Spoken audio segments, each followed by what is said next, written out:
Good morning, students. In the last lecture, we have studied about limes. Lyme's का basic क्या होते हैं, Lyme's का BIS स्टैंडर्ड्स पे क्लासिफिकेशन क्या है, इस सब के बारे में हमने पढ़ा.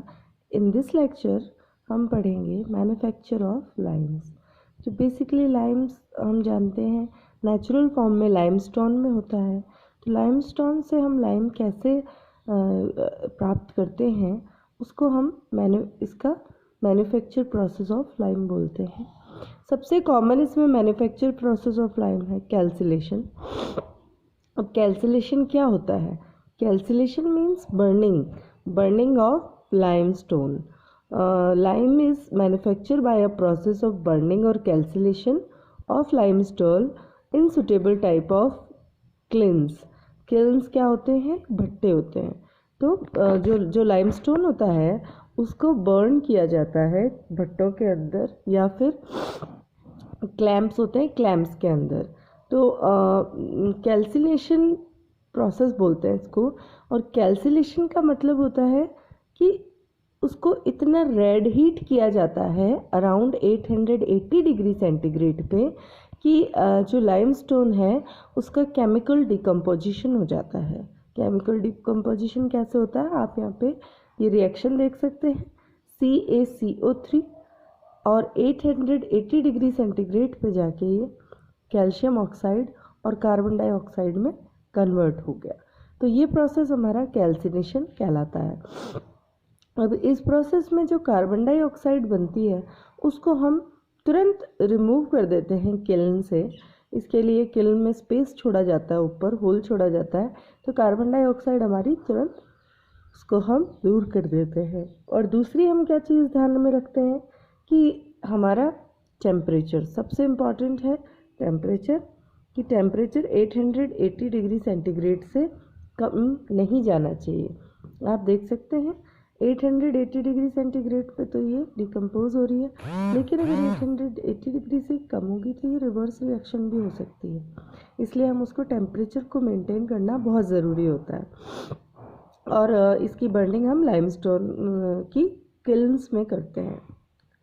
सो लाइमस्टोन बर्निंग हम बेसिकली किल्न या फिर क्लैंप में कर सकते हैं. तो सबसे पहले क्लैंप बर्निंग एक कॉमन मेथड है जिसमें हम स्मॉल सप्लाई और ऑफ क्विक लाइम अटेंड कर सकते हैं. कि हमें बहुत ज़्यादा लार्ज क्वांटिटी में लाइम अटेंड नहीं लेना है, तो हम इमीडिएटली ये एक टेम्परेरी सेटअप होता है और उसमें हम कर सकते हैं. तो क्लैंप होता क्या है आप यहाँ पे देख सकते हैं कि मैंने क्लैंप बर्निंग का डायग्राम बना रखा है. बेसिकली क्या होता है, ग्राउंड को क्लीन किया जाता है. क्लीन करके उसमें लाइमस्टोन और फ्यूल के फॉर्म में कुछ भी हो सकता है, वुड हो सकती है, कोल हो सकता है, उसको हम जोड़ते जाते हैं इस तरीके से. F फॉर फ्यूल और R फॉर रॉक लाइमस्टोन. ठीक है, तो इस तरीके से स्टैक करते हैं. सबसे नीचे फ्यूल आ गया, फिर लाइमस्टोन आ गया, और ध्यान रखने वाली बात है सबसे लास्ट में भी फ्यूल आता है, सबसे ऊपर लेयर फ्यूल की आएगी. इस तरीके से ऑल्टरनेट लेयर में भरते हैं. ये अगर हम वुड डाल रहे हैं, उसमें लकड़ी रख रहे हैं अगर फ्यूल के तौर पे, और अगर हम कोयला यूज़ करते हैं तो हमें लेयरिंग करने की ज़रूरत नहीं है. हम जस्ट उसको लाइमस्टोन और कोयले को मिक्स कर सकते हैं. देन उसके बाद में ये जो हमारा है पूरा एक हम्प बन जाता है, एक पूरा ढेर बन जाता है. उसके बाद इसको मड प्लास्टर से, ये जो आप देख सकते हैं शेप, मड प्लास्टर से इसको कवर कर दिया जाता है कम्प्लीटली. और ऊपर इसके कार्बन डाइऑक्साइड गैस निकलने के लिए ऊपर होल छोड़ा जाता है और नीचे गेट रखा जाता है. उसके बाद में इसको हीट किया जाता है. 2-3 दिन तक ये कंटिन्यूस हीटिंग प्रोसेस चलता रहता है. और ऊपर हम देखते रहते हैं कि गैस निकल रही है कार्बन डाइऑक्साइड. और जब ब्लू गैस निकलना बंद हो जाता है, blue colour of gas disappear हो जाता है, हमें पता लग जाता है कि बर्निंग प्रोसेस ख़त्म हो गया है. अब इसमें और बर्निंग या कैल्सिनेशन प्रोसेस नहीं होगा. फिर हम फर्दर इसको ख़त्म होने के बाद 2-3 दिन फिर छोड़ देते हैं ताकि इसकी ग्रेजुअल कूलिंग हो जाए.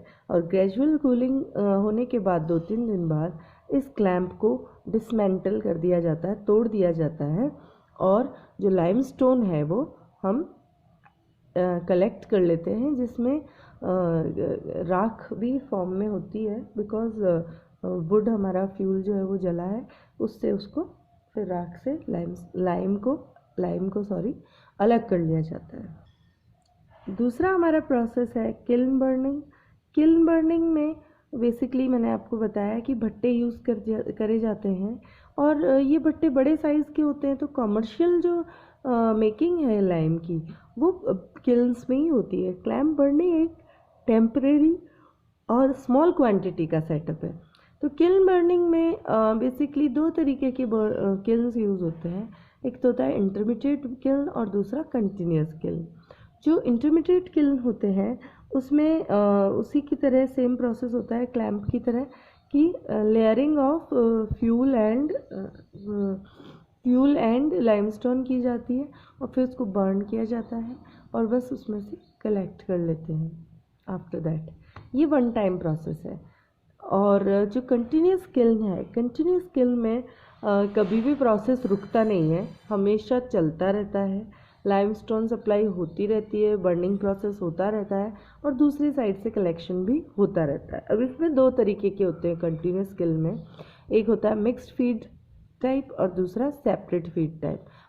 मिक्स्ड फीड टाइप वाले में वही प्रोसेस होता है जो इंटरमीडिएट में होता है, कि इसमें जो लाइमस्टोन है और फ्यूल है वो टच में रहते हैं, लेयरिंग्स रहती हैं उनकी, और वो कांटेक्ट में रहते हैं। जबकि सेपरेट फीड टाइप वाला है, तो in this type kiln limestone and fuel do not come in contact with each other, इसमें कॉन्टैक्ट में नहीं आते हैं, और फ्यूल जो है उसको सेपरेटली बर्न किया जाता है, और सिर्फ गैसेस अलाउ की जाती हैं लाइमस्टोन तक पहुंचने के लिए, हॉट गैसेस बेसिकली, और उन हॉट गैसेस की टेम्परेचर से लाइमस्टोन में कैल्सिलेशन प्रोसेस होता है, और उसका केमिकल डिकम्पोजिशन होके और हमको कैल्शियम ऑक्साइड मिल जाता है।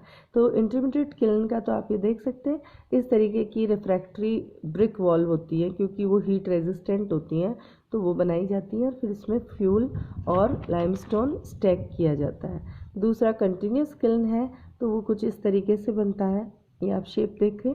इसमें सबसे बाहरी तौर पे तो वही रिफ्रैक्टरी ब्रिक्स हैं, फिर एक रिफ्रैक्टरी लाइनिंग है, और नीचे गेट दिया जाता है, ऊपर स्पेस दी जाती है, ये हॉपर है इसको मिक्स वो करने के लिए। और आप यहाँ पे देखेंगे कि होल्स भी प्रोवाइड किए जाते हैं गैसेस के लिए। और यहाँ पे जो डैश डैश लाइंस हैं ये बेसिकली फ्यूल है, और ये गोल जो हैं ये हमारा लाइमस्टोन है। तो इस तरीके से इनको स्ट्रक किया जाता है, ठीक है। तो किल्न के प्रोसेस से हम लाइमस्टोन से लाइम प्राप्त करते हैं। Thank you.